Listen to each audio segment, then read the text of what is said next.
Després de passar 2 nits a la localitat de Jackson i visitar els parcs nacionals de Yellowstone i Grand Teton, proseguirem el camí fins a Moab, fent una escala d'una nit a Dutch John Resort per no fer els 800 quilòmetres de cop.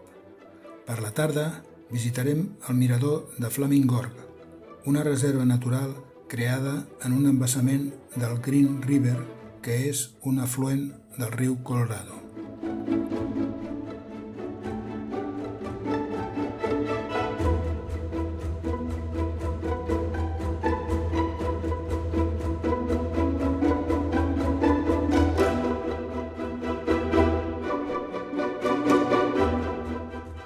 L'endemà, de camí a Moab, varen visitar el Dinosaur National Monument, que és el jaciment de fòssils de dinosaures més important del món, amb gran quantitat d'ossos desordenats i amuntegats de més de 500 dinosaures i que representen a 10 espècies diferents.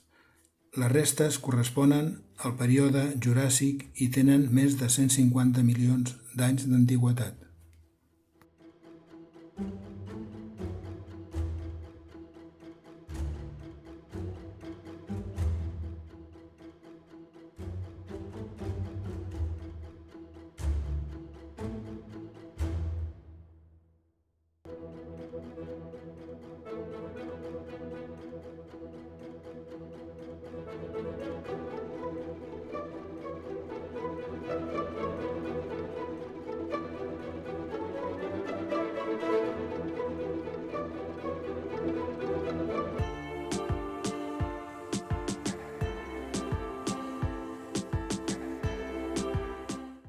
Les Arcs National Park està en l'estat de Utah, a pocs quilòmetres de la població de Moab.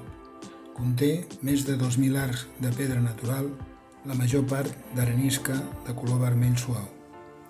Entre els més coneguts del parc destaquen el Delicate Arc, que forma part de l'escut de l'estat de Utah, així com el Landscape Arc, que és el més gran del parc amb una distància de 93 metres entre les bases.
La grandiositat del paisatge, els arcs gegantins, les enormes pedres en equilibri desafiant la llei de la gravetat, així com els blocs plans verticals, anomenats aletes i visibles a la zona de Park Avenue, formen part d'un conjunt de singular bellesa que fa que sigui un dels parcs més visitats dels Estats Units, amb més de 700.000 visites anuals.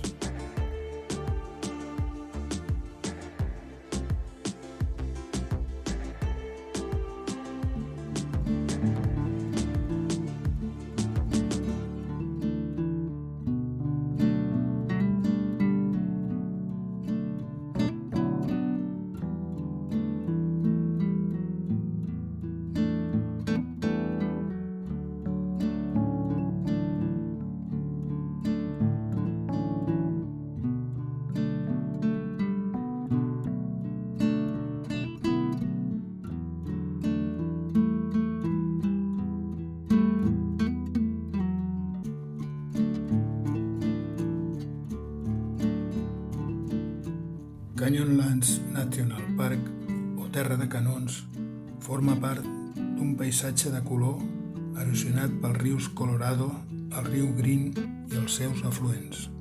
Tots plegats han format gran quantitat de canons, altiplans i turons.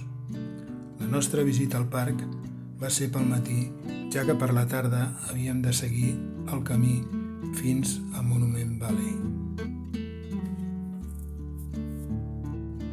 Vàrem escollir el sector més visitat del parc, Island in the Sky, Illa en el cel, que és una península llaurada pels rius Green i Colorado, que s'aixeca com una torre de guaita per sobre de profunds i laberíntics canons, fins a un horitzó de 150 quilòmetres trencats pels cims de les Salt Mountains. Els punts triats per visitar varen ser Mesa Arc, un arc de pedra que penja d'un precipici i enmarca una de les vistes més espectaculars de tot l'oest americà.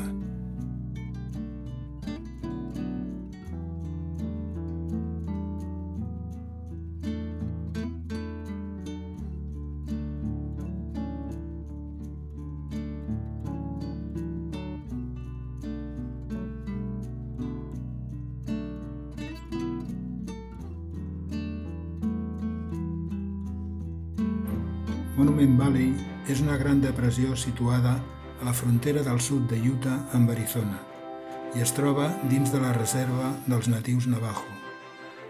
Es va fer famosa per les curioses formacions rocoses en taules i turons i per ser l'escenari de nombroses pel·lícules. Des de 1920 i sobretot des dels anys 1930 ha estat molt sovint escenari per la filmació de pel·lícules de l'oest, del gènere western, dirigides pel John Ford. Hi ha un espai dedicat al director que es diu John Ford Point. Entre les pel·lícules més conegudes figuren La diligència, Fort Apache, Rio Grande, Sargento Negro i Centauros del desert. Monument Valley és un dels 6 parcs tribals que formen part de la Reserva Navajo i és més extens que alguns estats nord-americans. Està habitat per la més gran concentració tribal del país, amb una població de prop de 250.000 indis navajos, dels que menys d'un centenar viuen dins del parc, amb cases sense aigua ni electricitat, i són els primers de preocupar-se per la conservació del seu territori. La nit la van passar al ranxo d'una família navajo dins del parc, en una espècie de iurta amb els llits al voltant d'una estufa central, sense aigua i una llum molt precària. Per sopar ens van portar una tarta de blat de moro a modo de pizza amb tomàquet, enciam i mongetes per sobre, i per esmorzar un altre cop una torta i farinetes de blat de moro. El parc està gestionat per la tribu dels Navajo i la visita es pot fer amb cotxe particular per una pista de terra de 28 quilòmetres limitada a unes zones determinades o bé una visita guiada en 4x4 a la zona restringides. Nosaltres vam optar per la segona i vam poder veure els gravats sobre roques dels primers habitants del territori, arcs de pedra arenisca o bé una casa típica navajo aïllada amb fang per superar tant el fred com la calor del desert.